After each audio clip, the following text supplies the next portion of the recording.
स्वातंत्र्य दिनानिमित्त सर्व माझ्या देशवासियांना मनापासून शुभेच्छा देतो।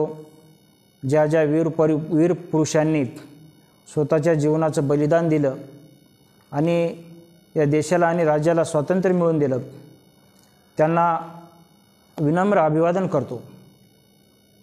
खरं तर या राज्यामध्ये आणि देशामध्ये राष्ट्रवादी काँग्रेस पक्षाचे राष्ट्रीय अध्यक्ष आमचे आदरणीय अजितदादा पवारसाहेब, प्रदेशाध्यक्ष सुनील तटकरे साहेब हे सर्व समाजातील घटकांना एकत्र घेऊन चालण्याचं काम करतात।